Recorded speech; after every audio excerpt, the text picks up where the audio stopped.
کیا آپ بھی سوچتے ہیں کہ میرے ساتھ یہ مشکلات کیوں آتی ہیں؟ کیا اللہ مجھ سے ناراض ہے یا ان آزمائشوں کے پیچھے کوئی بڑی حکمت چھپی ہے؟ آج کی ویڈیو آخر تک ضرور دیکھیں، کیونکہ شاید یہ پیغام آپ کی زندگی بدل دے اور آپ کی زندگی میں ایک نیا رخ لے آئے۔ تو چلیں شروع کرتے ہیں۔ السلام علیکم ورحمۃ اللہ وبرکاتہ۔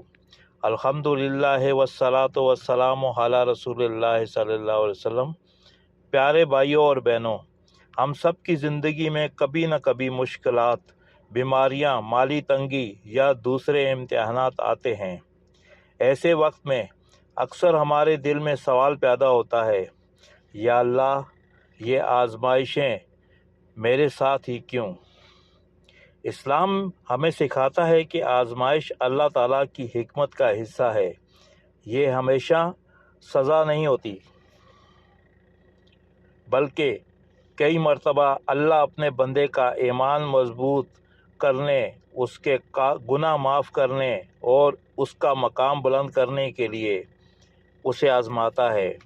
اللہ تعالیٰ قرآن مجید میں فرماتا ہے، اور ہم ضرور تمہیں کچھ خوف، دھوکہ، مال، جانور اور پھلوں کے نقصان سے آزمائیں گے، اور صبر کرنے والوں کو خوشخبری دے دو۔ اس آیت سے ہمیں معلوم ہوتا ہے کہ آزمائش ایمان والوں کی زندگی کا حصہ ہے۔ نبی کریم صلی اللہ علیہ وآلہ وسلم نے فرمایا، لوگوں میں سب سے زیادہ سخت آزمائش انبیاء پر آئی ہے، پھر ان کے بعد جو ان سے زیادہ نیک ہوں۔ اس حدیث سے ہمیں یہ سبق ملتا ہے کہ آزمائش اللہ کی ناراضگی کی علامت نہیں ہوتی، بلکہ بہت سے صالح بندے سخت آزمائشوں سے گزرتے ہیں۔ جب انسان صبر کرتا ہے، اللہ پر بھروسہ کرتا ہے، دعا کرتا ہے اور ایسے اعمال درست کرتا ہے تو اللہ تعالیٰ اس کے لیے آسانی پیدا کرتے ہیں۔ یاد رکھیں، ہر مشکل کے بعد آسانی ہے۔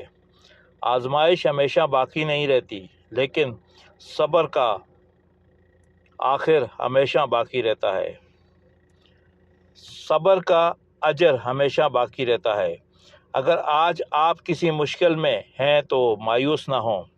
اپنی نماز کی پابندی کریں، قرآن کی تلاوت کریں، استغفار کریں اور اللہ سے دعا کرتے رہیں۔ یقین رکھیں کہ اللہ اپنے بندوں کو کبھی تنہا نہیں چھوڑتا۔ اللہ تعالیٰ ہم سب کو صبر، استقامت اور اپنی رحمت نصیب فرمائے، آمین۔